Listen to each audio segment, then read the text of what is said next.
Sabe, tem uma ideia muito reconfortante que a gente escuta o tempo todo hoje em dia.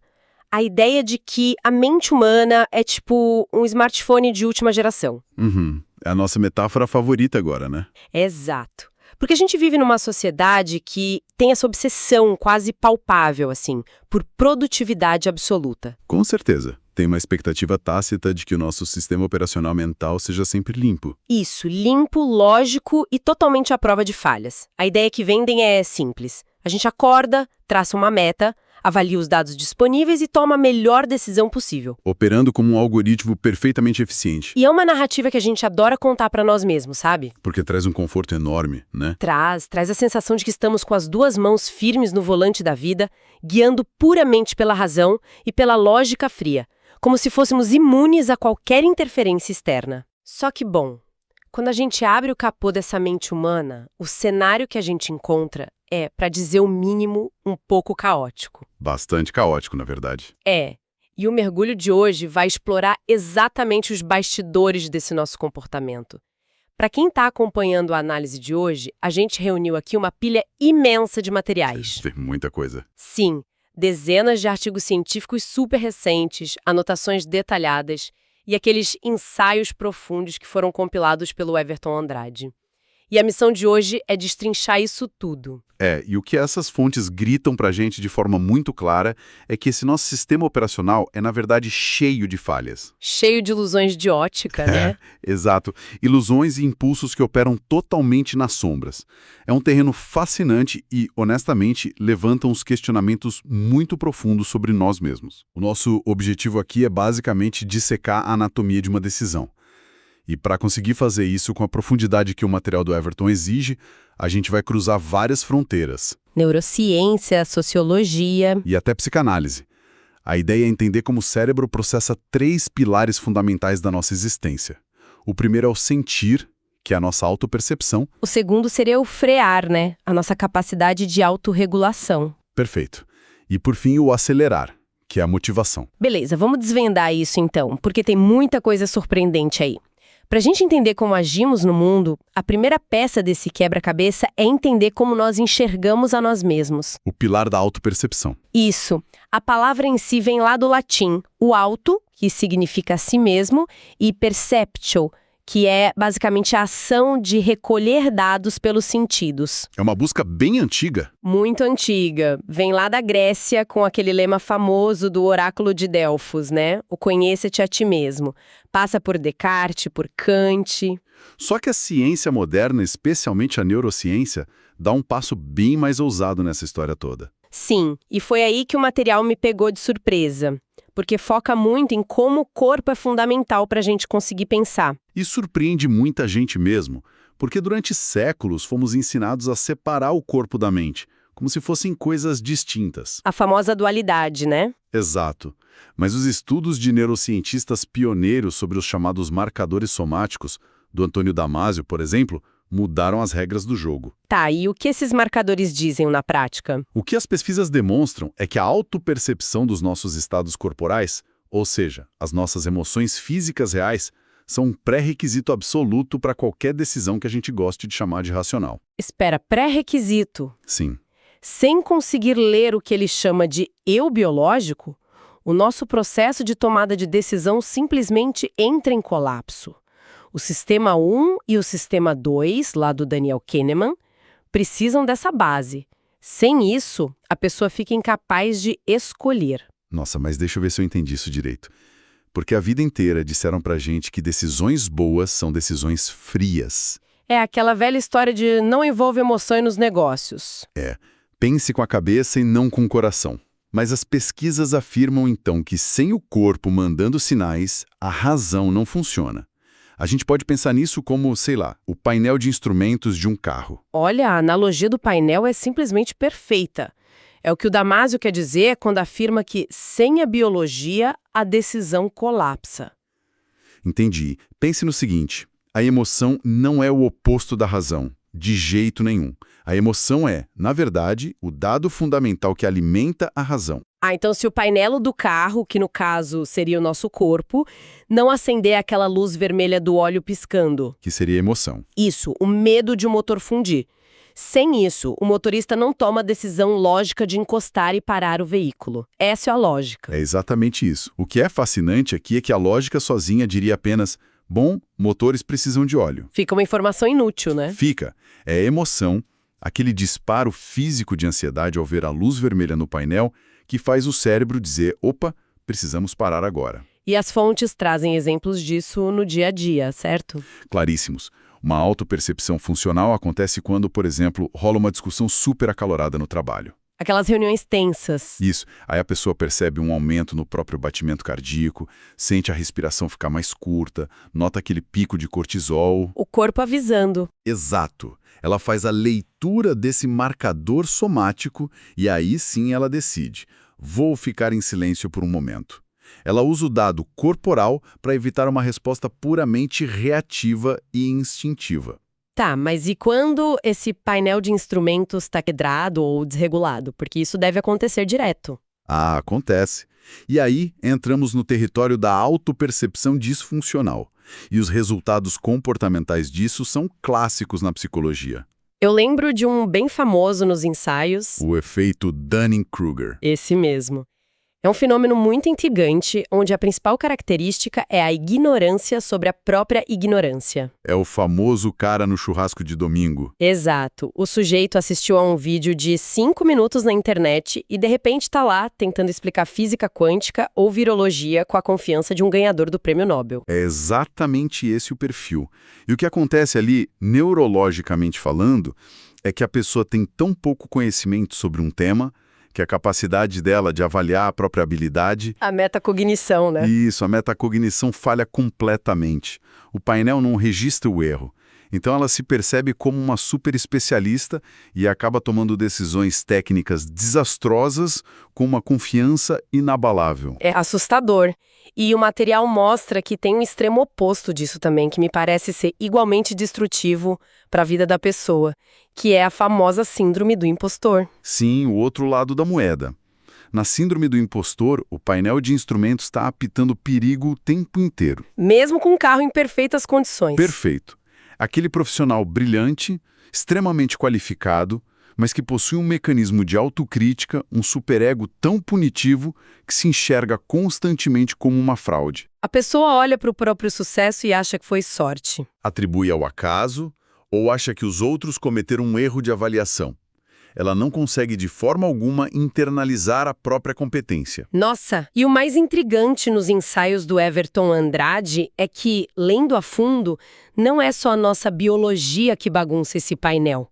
Tem um peso invisível gigantesco da sociedade nisso tudo. Um peso enorme.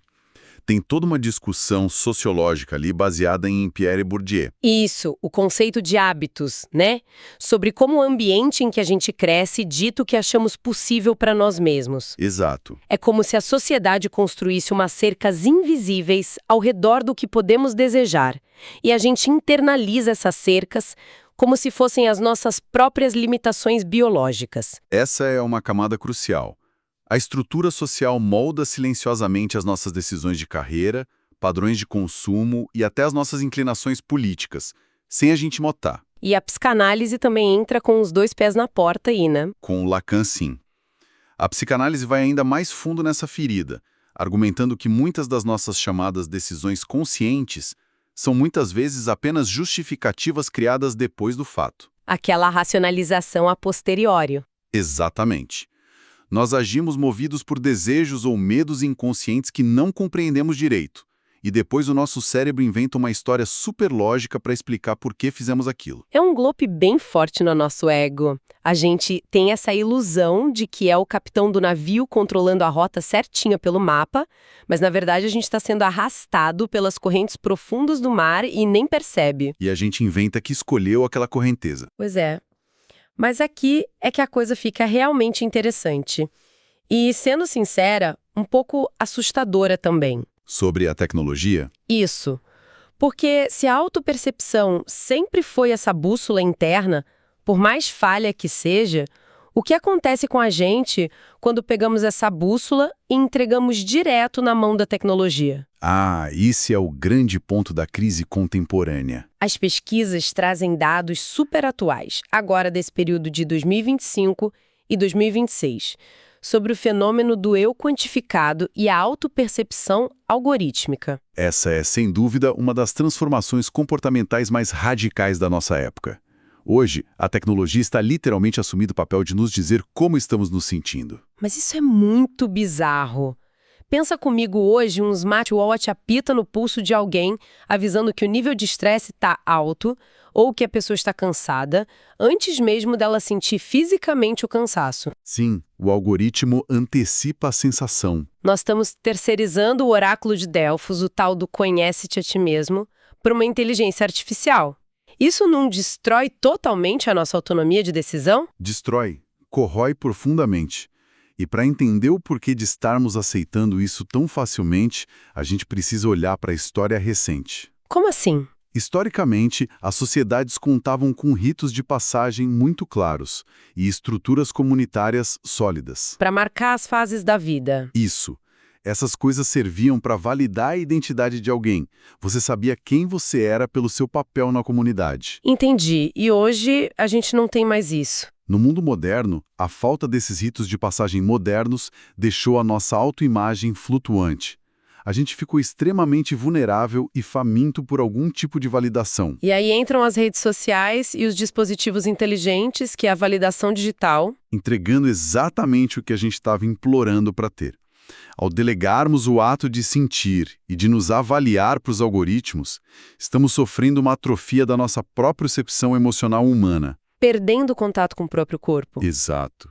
A inteligência artificial, hoje, consegue ler padrões de sono, variações cardíacas e até hábitos de digitação com uma precisão estatística formidável. E ela usa isso contra a gente? Bom, o algoritmo entende as nossas vulnerabilidades biológicas, a ciência moderna valida a psicanálise nisso, somos estrangeiros de nós mesmos e os algoritmos estão se aproveitando dessa lacuna para influenciar o que a gente consome. É como se a gente deixasse de olhar para dentro, porque é muito mais rápido e fácil olhar para a tela no pulso para saber se estamos felizes. É perfeito. Bom, mas uma vez que a gente percebe um problema, seja porque o corpo gritou ou porque o smartwatch apitou, a gente precisa agir, né? Sim, entramos na ação. E é aqui que fazemos a transição para o segundo pilar. Passamos da autopercepção, do sentir, para autorregulação, o fazer. Que é, na sua etimologia, a capacidade de ajuste, de manter a regra e a estabilidade interna quando o mundo lá fora está um caos absoluto. O famoso freio. O freio. E do ponto de vista da neurociência, a autorregulação é uma batalha campal constante dentro do nosso cérebro. Entre quem? De um lado do ringue, temos o córtex pré-frontal. É a área executiva, lógica, responsável por pensar no longo prazo. Certo. Do outro lado, temos a amígdala. É o nosso centro mais primitivo, movido a medo, a recompensas rápidas e a impulsos de sobrevivência. Voltando para o nosso carro do começo, é o freio de mão lutando desesperadamente contra o instinto de pisar fundo no acelerador. É exatamente isso. E o material cita um clássico absoluto da psicologia para ilustrar isso. Aquele famoso teste do marshmallow com as crianças. Ah, sim, o experimento de Stanford. Esse mesmo. A gente sempre ouviu aquela história. A criança que consegue ficar olhando para o doce sem comer, esperando para ganhar 2 doces depois de uns minutos, é a que vai ter mais sucesso, notas melhores, uma vida financeira mais estável. A glória do autocontrole. Só que os dados mais recentes das pesquisas, essas atualizações críticas feitas entre 2020 e 2024, trazem uma reviravolta enorme nessa história toda. Uma reviravolta que muda praticamente tudo o que a gente achava que sabia sobre autocontrole. O que eles descobriram? Por décadas, o senso comum tratou a impulsividade, que é o ato de comer o marshmallow imediatamente, puramente como uma falha moral. Uma fraqueza de caráter. Sim, a criança que não tem controle. Mas os estudos recentes mostram que a autorregulação depende fortemente do contexto socioeconômico e do ambiente em que a criança cresce. Deixa eu bancar a cética aqui. A gente sempre trata a impulsividade como falta de controle, como algo ruim. Você está me dizendo que existe uma impulsividade que não é uma falha? Surpreendentemente, sim, e as fontes detalham isso. Se o indivíduo cresce em um ambiente de escassez crônica, de pobreza ou de extrema imprevisibilidade, ser impulsivo deixa de ser um defeito. E passa a ser o quê? Passa a ser uma estratégia adaptativa racional. Pense pelo lado da biologia da sobrevivência. Se o ambiente ensinou àquela criança que o amanhã é incerto, Que promessas são frequentemente quebradas. exato, e que os recursos somem do nada, garantir a recompensa imediata enquanto ela está ali na mesa dando sopa é a atitude mais lógica a se tomar. Nossa, A impulsividade nesse cenário de escassez é uma inteligência de sobrevivência, não é falha moral. isso explode totalmente a ideia de que o autocontrole é sempre algo biológico, superior e puro. Faz todo sentido, afinal, por que eu vou guardar recurso para um amanhã que estatisticamente pode nem existir para mim? Pois é, e a sociologia no material joga ainda mais lenha nessa fogueira da autorregulação. Ah, sim, eu ia mencionar isso. Tem aquelas fontes que citam Norbert Elias falando sobre o processo civilizador, Fundamental. que basicamente explica como a sociedade exigiu a criação de regras de etiqueta e boas maneiras, né? Para que multidões pudessem viver amontoadas em grandes cidades sem se matarem o tempo todo. A gente precisou inventar a educação. Sim, a autorregulação não é só para o sucesso pessoal, ela é a cola que impede a civilização de desmoronar. E aí tem a visão do Foucault também. Então, o que tudo isso significa no fim das contas? Que a sociedade criou um panóptico internalizado, Um panóptico invisível, sim. onde o Estado não precisa mais punir fisicamente com os guardas na praça, porque nós mesmos nos policiamos e nos punimos o tempo todo dentro da própria cabeça. Se conectarmos isso com um panorama geral da modernidade, a gente vê que a sociedade contemporânea perverteu a autorregulação, Perverteu como? transformou isso em uma exigência tóxica de produtividade constante. A gente transformou o nosso freio de mão em um chicote contra nós mesmos. É a velha culpa de domingo à noite, né? A gente passa o fim de semana descansando e de repente bate aquele desespero invisível porque não fomos produtivos. Exatamente. O guarda mora dentro da nossa cabeça. E tem um detalhe, segurar esse freio de mão o dia inteiro supostamente cansa de forma absurda, né? O que me leva a outra parte da pesquisa que, confesso, me deixou um pouco confusa. Eu sempre li que a nossa força de vontade era tipo uma bateria de celular. A famosa teoria do esgotamento do ego, do Baumeister. Isso, o ego depletion. Que se você gasta muita energia se controlando de manhã no trabalho, de noite você não tem energia, sei lá, para ir em academia ou resistir a uma pizza. Mas as revisões recentes de 2022 para cá refutam isso. Refutam. E essa é uma das mudanças de paradigma mais interessantes da psicologia recente. A teoria clássica dizia que a autorregulação consumia glicose no cérebro. Como se fosse combustível físico. É, um recurso puramente biológico e finito. Mas as replicações em larga escala não conseguiram provar isso de forma consistente. O que se mostra agora é que a autorregulação não é uma bateria biológica finita baseada em glicose, mas sim algo fortemente influenciado por crenças. Explica melhor como isso funciona na prática. Quer dizer que é só acreditar que não tô cansada e o cansaço some? Não é mágica, é sobre como o cérebro prevê o gasto de energia.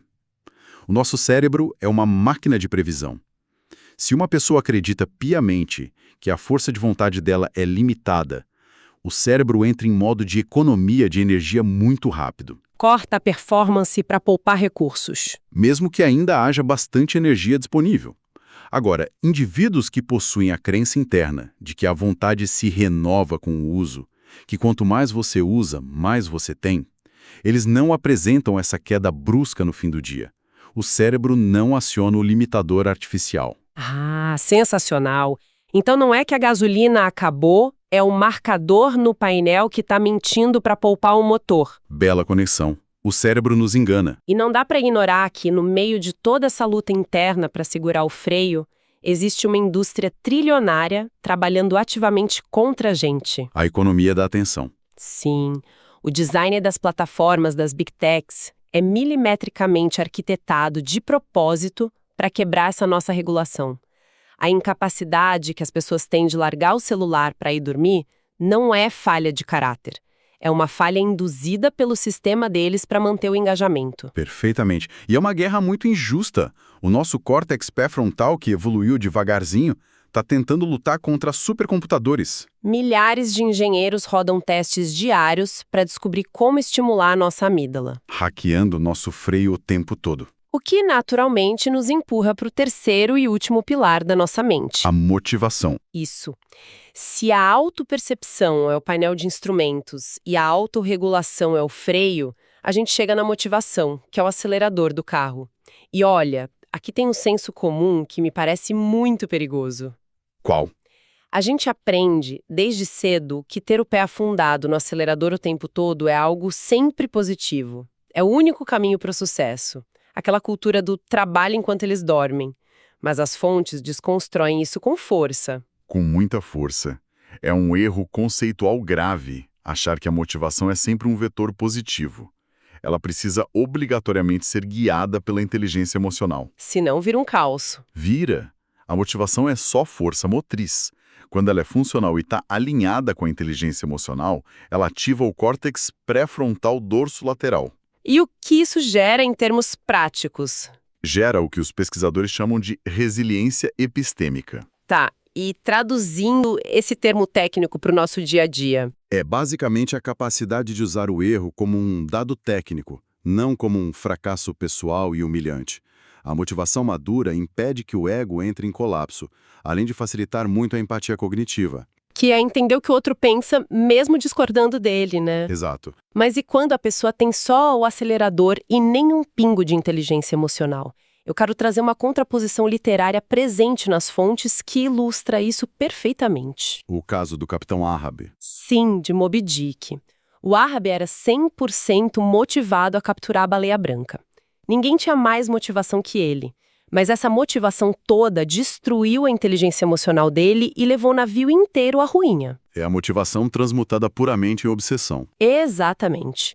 Como a ciência explica essa cegueira? O que acontece no cérebro para alguém ignorar que o navio está afundando só para bater a meta? A neurociência explica isso através do chamado viés de confirmação motivado. Como funciona? O cérebro fica tão obcecado por uma meta que começa a produzir uma inundação de dopamina.